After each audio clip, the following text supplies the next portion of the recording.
হাসরের ময়দানে আছে আল্লাহ ফেরেশতাদেরকে বলবে ওয়াকিফুহুম ইন্নাহুম মাসউলুন, আমার বান্দাদেরকে লাইন ধরে দাঁড় করাও, কিফু তাদেরকে থামাও, দাঁড়াও, ইন্নাহুম মাসউলুন তাদের সকলকেই আজকে জিজ্ঞেস করা হবে। বহু আয়াতে ওয়া ইম মিনকুম ইল্লা ওয়ারিদুহা, আল্লাহ বলে তোমাদের একজনও এমন হবে না, নবী বলো, রাসূল বলো, আউলিয়া বলো, ইমানদার বলো, নাফরমান বলো, প্রত্যেককেই ফুলসিরাত পার হইতে হবে,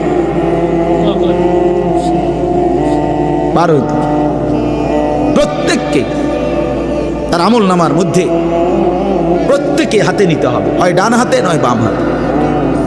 প্রত্যেককেই মিজানের পাল্লার সামনে আসতে হবে তোমার আমল নামা ওজনের জন্য। আল্লাহ তাআলা বলেন বহু মানুষ তার আমল নামা নিজের জিন্দেগির কর্মকাণ্ড মিজানের পাল্লায় দিবে ওজনের জন্য। আহা, আল্লাহ বলে কাফের, বেঈমান, নাফরমান, পাপী, ফালা নুকিমু লাহুম ইয়াউমাল কিয়ামাতি ওয়াজনা, সেদিন কিয়ামতের দিন মিজানের পাল্লাতে তাদের সারা জিন্দেগির সমস্ত কর্মকাণ্ডের এক বিন্দু কোনো ওজন আসবে না, 100 গ্রামও হবে না, 100 গ্রাম। জিন্দেগিটা শুধু ভাত তরকারি আর বন বিড়ি আর চা বিস্কুট আর মা, ঘর বাড়ি বাজার ব্যবসা চাকরি টাকা রোজগার এর মধ্যেই শেষ করে দিছে। এই পুরাটা একসাথে ওজন দিলে কিছুই আসবে, কিছুই আসবে। আল্লাহ তাআলা বলেন ফামান সাকুলাত মাওয়াজিনুহু ফাহুয়া ফি ঈশাতির রাদিয়া ওয়া মান খাফফাত মাওয়াজিনুহু ফাউম্মুহু হাওয়িয়া, যার মিজানের পাল্লায় আমল ভারী হবে সে অনন্তকালের সুখের জান্নাতে বসবাস করবে। যার আমল নামায় মিজানের পাল্লা আমল নামা হালকা হবে তো সে জাহান্নামের নির্মম ভীষণ আগুনের মধ্যে নিক্ষিপ্ত। এই জন্য দোস্ত সবাইরে বলি, শুধু এই এক বেলার ওয়াজ না, আল্লাহর কথা প্রতিদিন মনোযোগ দিয়ে শোনা উচিত। জুমার বয়ান দিল দিয়া শুনবেন, কেন ঘুমাইবেন, কেন জুরাইবেন, কেন দুষ্টুমি করবেন? আল্লাহর কথার সামনে কোরআন শরীফে আছে, সরাসরি আছে, আল্লাহ বলেন আমার কথা যার সামনে বলা হলো অথচ সে তার প্রতি মনোযোগী দিয়ে হলো না, আমান আযলামু মিম্মান যুক্কিরা বিআয়াতি রাব্বি ফাআরাযা সুম্মা আ'রাযা আনহা। আল্লাহ বলেন আমার কথা যার সামনে পেশ করা হলো অথচ সে তার থেকে বিমুখ, মনোযোগ দিল না, আল্লাহর কসম আল্লাহ বলছে তার চাইতে বড় জালেম আর কেউ নেই। ওটা নিকৃষ্ট জালেম, এটা সীমা লঙ্ঘনকারী বেয়াদব, যার সামনে আমার কথা বলা হচ্ছে অথচ সে আমার কথার প্রতি মনোযোগী না। কার সাথে গাদ্দারি করছিস ভাই? কার সাথে? কত বড় মালিকের কালাম, কলিজা ছিঁড়ে যাওয়ার কথা, দিল নড়ে উঠবার কথা। তাকশাইরু মিনহু জুলুদুল্লাযীনা ইয়াখশাউনা রাব্বাহুম। আল্লাহ বলে কোরআন তো আমি এমন নাজিল করেছি আমার ইমানদার বান্দা যখন শুনবে তো তার শরীরের চামড়ার উপরে যেই পশমগুলো আছে সেগুলো দাঁড়ায় যাবে।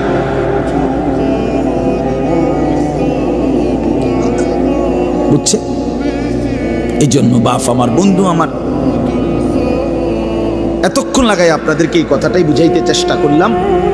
আজকের জন্য না, জিন্দেগি পরিবর্তনের জন্য আল্লাহর কথা দিল দিয়ে শুনতে হয়। ছোট হুজুর বড় হুজুর কোনো কথা না, আপনাদের গ্রামের হুজুর আর বাহিরের হুজুর কোনো কথা না। আমিও গ্রামেরই, আমি কোনো মাটির তলের থেকে আসি নাই, চাঁদের দেশ থেকে আসি নাই, ঠিক কিনা বলেন?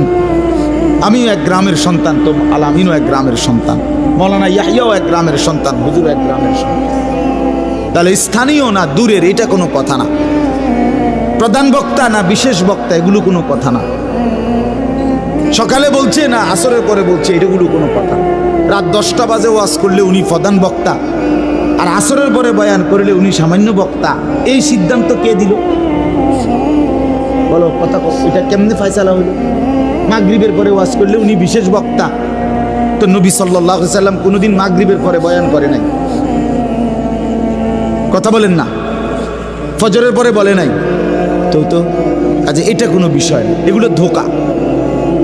এই প্রধান বক্তা, বিশেষ বক্তা, অল্প বক্তা, সামান্য বক্তা, সাংঘাতিক বক্তা, ভয়ঙ্কর বক্তা, সিরিয়াস বক্তা, উড়াদুরা বক্তা, এগুলো ধোঁকা। বরং আল্লাহর কথা যিনিই বলেন, যখনই বলেন, তিনিই দামি। আপনার এলাকার হুজুর বললেও দামি, দূরের হুজুর বললেও কি, আপনার মসজিদের ইমাম বললেও দামি, অন্য মসজিদের হুজুর বললেও দামি। এই জন্য এটা গুরুত্বপূর্ণ। এটা যদি আপনি দিলে বসান, তাহলে মাখলুক থেকে নজর সরবে। ব্যক্তির মোহর কোনো বিষয় না, জনপ্রিয়তা কোনো বিষয় না, আল্লাহর ইচ্ছা। আল্লাহ কখনো কাউকে 1000 মানুষের জন্য কবুল করে, কেউ 100 জনের সামনে বলে, কেউ 1 জনের সামনে বলে, এতে কোনো অসুবিধা নেই। কথা বলেন না কেন? কোনো অসুবিধা নেই। আমার জিন্দিগির 20 বছর, তা আমরাও তো একসময় 10 জন 5 জন মানুষের সামনে কথা বলছি। তো কি হয়েছে এতে? কি হয়েছে কি?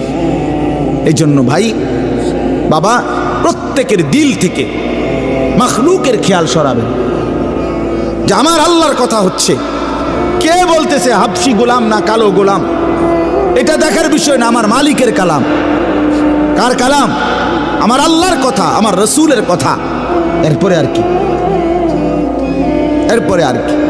এই জন্য ইনশাআল্লাহ ওলামায়ে কেরামের কথাগুলো সব সময় মনোযোগ দিয়ে শুনলে ভাই বরকত হবে। ধীরে ধীরে বদলাবে, ধীরে ধীরে বদলাবে। মুসলমানের ছেলেরা, বাবারা, 1 মিনিট বাপ আমার এই যে কয়জন বসছো ভাই, ভাইবা দেখো, 365 দিনে 1 বছর, 1 বছর কোনো দিন যে ফজরের নামাজ পড়লা না, তোমার এটা কেমন জিন্দিগি বাপ? কি পরিমাণ আল্লাহকে ভুলে গেছো? তোমার উপরে খোদার কি পরিমাণ লানত পড়ছে, অভিশাপ পড়ছে। 1 বছরে কোনো দিন ফজরের নামাজ পড়লো না। বাবা জীবিত, মা জীবিত, মুসলমান, বাপ মার ঘরে ঘুমায়, অথচ কত বড় জানোয়ার এটা! এটা তো আস্তা জানোয়ার, এ তো মানুষের বাচ্চা না, এটা তো আস্তা জানোয়ার। এটা তো একটা চতুষ্পদ জানোয়ার ছাড়ার কিচ্ছু না, জন্তু ছাড়ার কিছু না। মুসলমানের বাচ্চা কেমনে এতদিন আল্লাহকে ভুলে থাকে?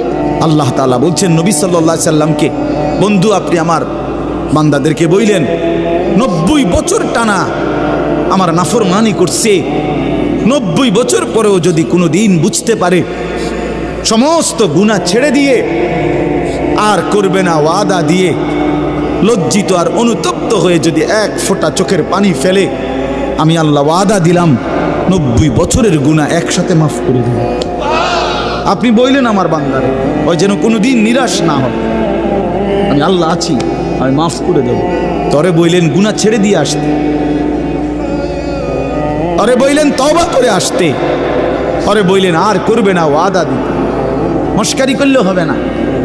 আপনি জানেন আপনি গুনাহ এটা ছাড়বেন না, আপনি জানেন আপনি মিথ্যা বলা ছাড়তেছেন না, সুদ ছাড়েন না, বিড়ি ছাড়েন না, হারাম ছাড়তেছেন না, আপনি জানেন আপনি টেলিভিশন দেখা বন্ধ করবেন না, এরপরে আপনি ডুল্লা ডুল্লা কইবেন আস্তাগফিরুল্লাহ। কি আস্তাগফিরুল্লাহ কইলেন? কারে কইলেন? এই মিথ্যাবাদী! আল্লাহ যদি মুখের উপরে বলে এই বাটপার, তুই কারে বললি আস্তাগফিরুল্লাহ? তোর কলজাটা আমি চিনি না? কথা বলেন। মাফ তো চাইবে ওই ব্যক্তি যার বুঝ আসছে যে এটা গুনাহ, আমি ছেড়ে দিলাম, আর করব না, ওয়াদা দিলাম। মাওলা আমি লজ্জিত, আমি মাফ চাইতেছি, আপনি আমারে মাফ করে দেন। আল্লাহ বলেন এমন গুনাহ যদি আসমান পরিমাণও হয় আমি মাফ করে দেব, কিন্তু শর্ত হলেও কি করে দিতে হবে? কথা বলেন না, কি করতে হবে? ছেড়ে দিতে হবে, আগে ছেড়ে দিতে হবে, আগে ছাড়ো তো, আর করবা না বলো। একাকী হলে একাকী বলো, রাত গভীরে বলো।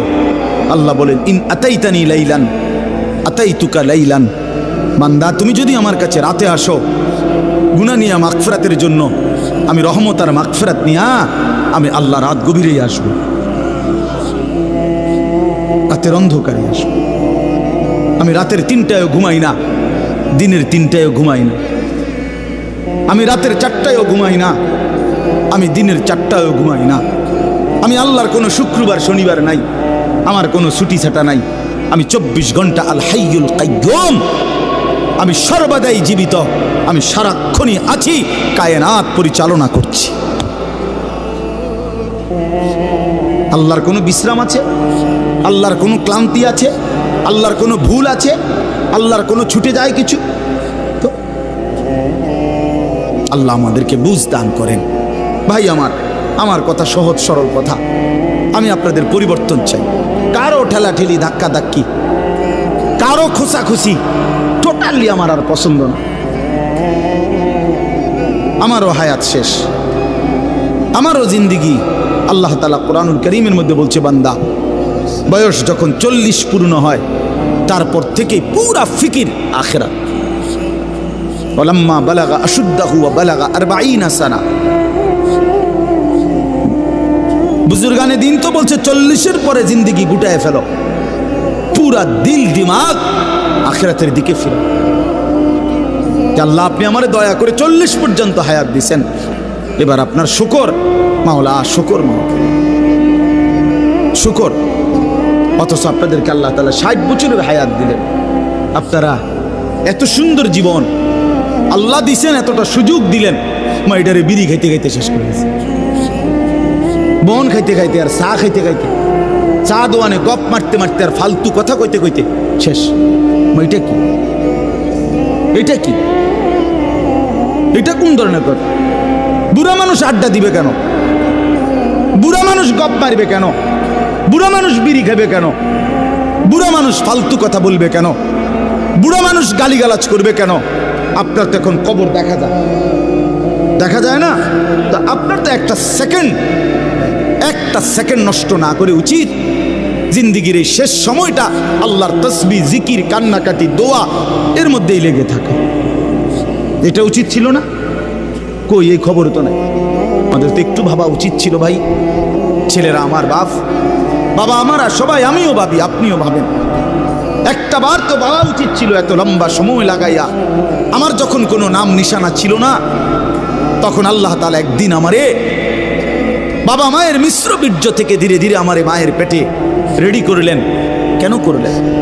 কেন করলেন? বসে বসে মোবাইল টিপবা ভাই?